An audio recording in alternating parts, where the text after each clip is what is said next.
Alright, so our next section that we're going to be talking about is like ancient India. You know how we were working with ancient Egypt last time, talking about civilizations. So we're going to be working with ancient India this time.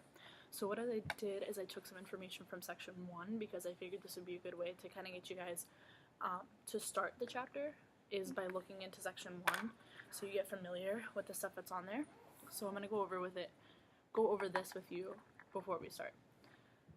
This first question says, make a guess about what each word means. These are the vocab words from section 1. Now, they're kind of longer and they're kind of more difficult, so you might be unfamiliar with them, especially this one, because this is a language, but it's not really used anymore, so it's not really relevant, or it doesn't really matter to today. So it might be a little confusing, but that's fine. I'm going to go over it with you guys. If you don't know an answer to a question or you're confused about something, don't feel bad if you don't answer it. If you don't know it, that's fine. The second part here says, what part of the world is India in? You don't have to be right. I just want you guys to think about it together. Maybe if you've seen it before, you heard it, or you know it's not in the United States, so it's not there. So I just want you guys to make a guess. On the back side, it says, based on what we already learned about civilization in Egypt, so we're talking about everyday life, we're talking about religions and the temples, farming, things like that. What are some important things that a civilization needs to grow? So it says, think about everyday life, where we talked about needing water,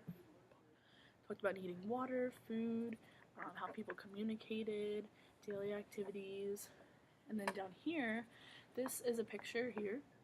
All those arrows point to this little Indus Valley civilization, and this is the part in ancient Egypt we're really going to be learning about. And this city here, Harappa, is really important. We're going to be looking at Harappan society. Okay. So this one says, the map below shows a picture of early India. It says, why is water so important to the start of a civilization?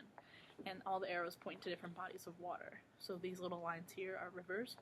This is the sea, there's a bay here, and this is like the Indian Ocean. Okay, so how we're going to do this is it's called pre-test with a partner, and that's why I have you guys working as partners. So what you're going to do is maybe, okay, Lizbeth starts, and she's going to say, okay, I'm going to try number 1. So you maybe think, okay, maybe I'll take this word apart. Have I heard the word continent before? Something like that. We know the 7 continents maybe. Just kind of thinking about what you already know. So you guys work together. Lizbeth writes down the answer. Then we go to Anna. She said, okay, maybe monsoon. Maybe I've never heard that word before, but maybe it's something similar. I'm not sure. And you guys kind of work together to come up with something. And then Anna writes it down. Then we go back to Lizbeth. We do the same thing. So we're just going back and forth. So the first person